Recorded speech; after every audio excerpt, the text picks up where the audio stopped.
Assalamualaikum, pada saya Syam. Dalam video kali ini kami akan membahaskan tentang rukun negara.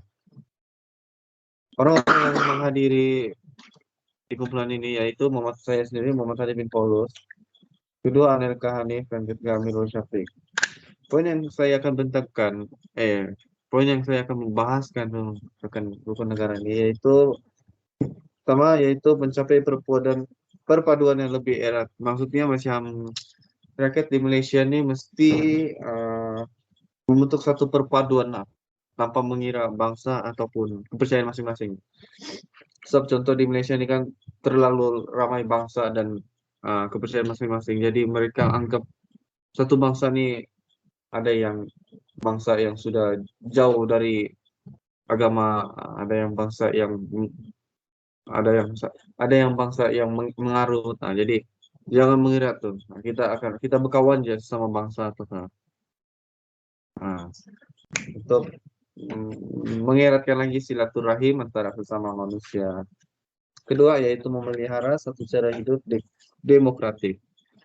Maksudnya yaitu tidak melanggar asasi ataupun tidak melanggar tidak tidak melanggar peraturan lah. Contohnya tidak membuang sampah merata-rata ataupun tidak merusakkan harta benda awam. Nah, sebabkan di Malaysia nih terlalu lama case gitu. Jadi itulah Indonesia ini masih uh, belum lagi sangat-sangat belum lagi ada hidup demokratik. Ada sedikit kaum yang tidak mempedulikan hidup demokratik. Yang ketiga yaitu mencipta sebuah masyarakat yang adil. Maksudnya bersikap adil sesama orang dan tidak bersikap adil lah dan adil tidak melebihi batas. Contohnya macam itu tengok di Malaysia nih uh, bersikap adil sama jiran lah. Uh, kalau soalnya kalau jiran ini kan kalau kita adil kan kadang-kadang jiran ini dia kongsi juga. Macam kalau tong sampah di rumah kita tuh full lo, dia kasih kongsi dia punya tong sampah tuh adil lah kan. Macam gitulah. Oke, itu saja uh, dari saya. Next yaitu poin tentang si Anelka. Oke. Hai. Halo. Ah,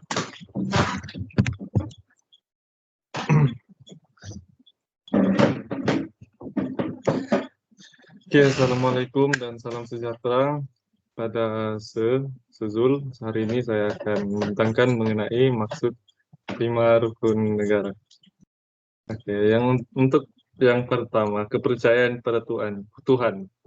Kepercayaan pada Tuhan maksudnya adalah rakyat Malaysia menjadikan macam agama itu sebagai pegangan utama ya.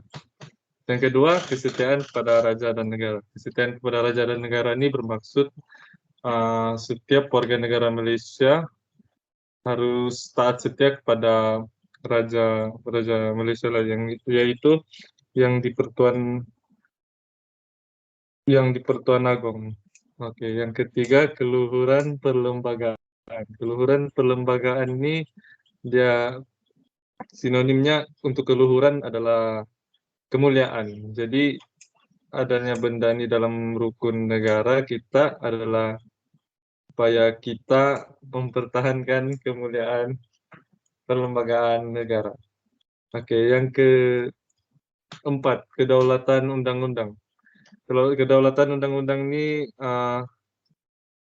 kita patuh kepada undang-undang negara supaya macam kita patuh dan pertahankan dan kita ikutlah dengan undang-undang negara itu supaya negara itu stabil dan juga aman daripada perkara-perkara buruk. Oke, yang kelima, kesopanan dan kesusilaan. Kesopanan dan kesusilaan ini dia dapat memelihara macam perilaku atau macam perilaku lah, perilaku rakyat untuk supaya kita dapat menjaga hubungan antara satu sama lain dengan rakyat-rakyat yang lain. Oke, itu saja dari saya, Saya next pada Syafiq. Oke, nama saya Muhammad Agus Syafiq. Poin yang saya akan bentangkan ialah rusuhan kaum pada 13 Mei 1999. Oke. Rukun negara merupakan satu ideologi negara. Oke. Nanti kalau aku salah kau kenapa?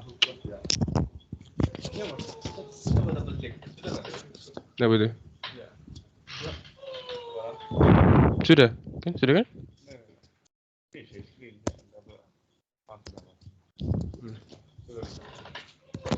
Inilah kontes.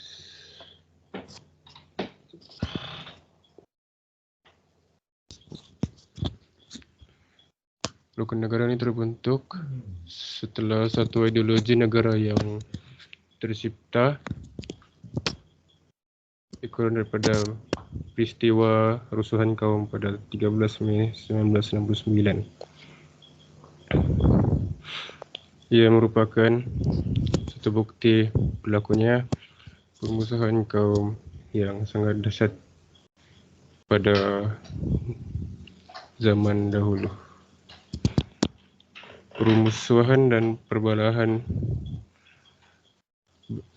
ini berlaku karena ketidakadilan layanan yang diterima oleh masyarakat berbagai kaum di negara kita.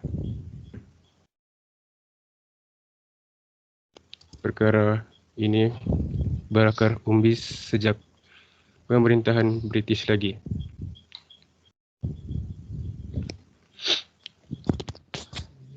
Kemudian diteruskan dengan penjajahan Jepun yang ternyata memberi layanan istimewa kepada kaum Melayu. Keadaan demikian telah menjadi bara sehingga cetusnya peristiwa ini. Selain itu juga masyarakat Malaysia mestilah mengambil iktibar dan pengajaran daripada peristiwa 13 Mei 1969 ini supaya negara kita terus dalam keadaan aman dan makmur. Oleh itu, kita sebagai rakyat Malaysia perlulah berpegang kepada prinsip-prinsip rukun negara yang telah ditetapkan. Sekian dan terima kasih.